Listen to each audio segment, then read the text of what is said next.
नमस्कार, मी आज करणार आहे तिळाची वडी। आता आपल्याकडे संक्रांत जवळ आलेली आहे, त्याच्यामुळे खास आपल्याला त्यासाठी तिळाची वडी करायची। तर त्यासाठी मी इथे हे 1 वाटी तीळ घेतले, भाजून घेतलेले ते, आणि हे त्यासाठी 1 वाटी गूळ घेतलेला आहे। आणि आपल्याला वडीवरती टाकण्यासाठी मी हे 2 चमचे खोबरं किसून घेतलेले। हे तीळ मी भाजून घेतलेत। आपल्याला अगोदर आता हे तीळ मिक्सरला बारीक करून घ्यायचे। आता आपल्याला हे तीळ भाजलेले तीळ आपल्याला हे आता वाटून घ्यायचे।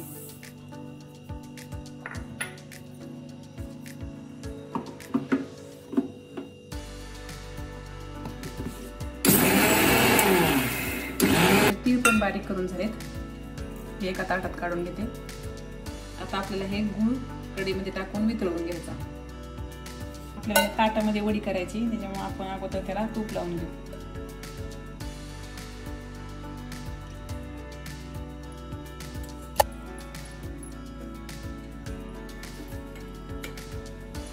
कढई गरम झाली तर आपल्याला अगोदर 2 चमचे तूप टाकून घ्यायचे।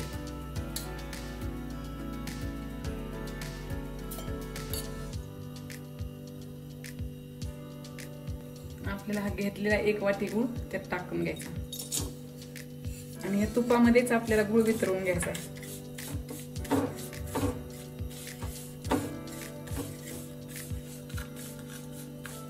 गूळ वितळायला लागला की आपल्याला गॅस कमी करायचा आणि मंद गॅसवर बाकीचा गूळ विरघळून घ्यायचा।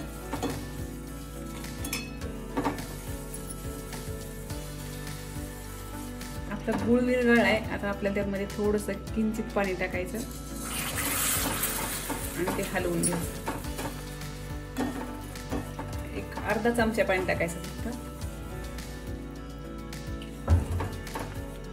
म्हणजे वडी चांगली पडते। आता आपल्याला हे तीळ टाकून घ्यायचे। आता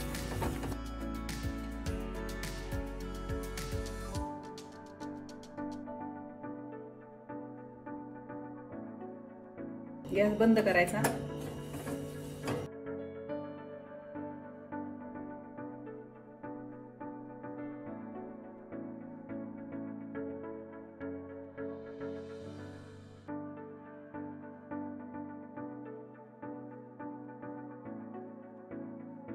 तूप लावलेल्या ताटामध्ये आपल्याला हे ओतून काढायचं।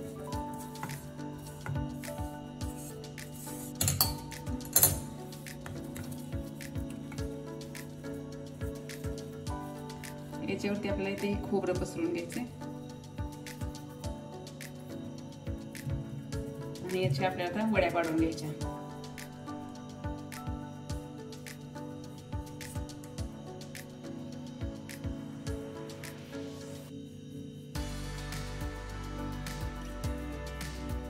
एक मस्त अशी आपल्याला ही तिळगुळाची वडी तयार झाली, छान वडी पडली। मी एका डिश मध्ये काढून घेते।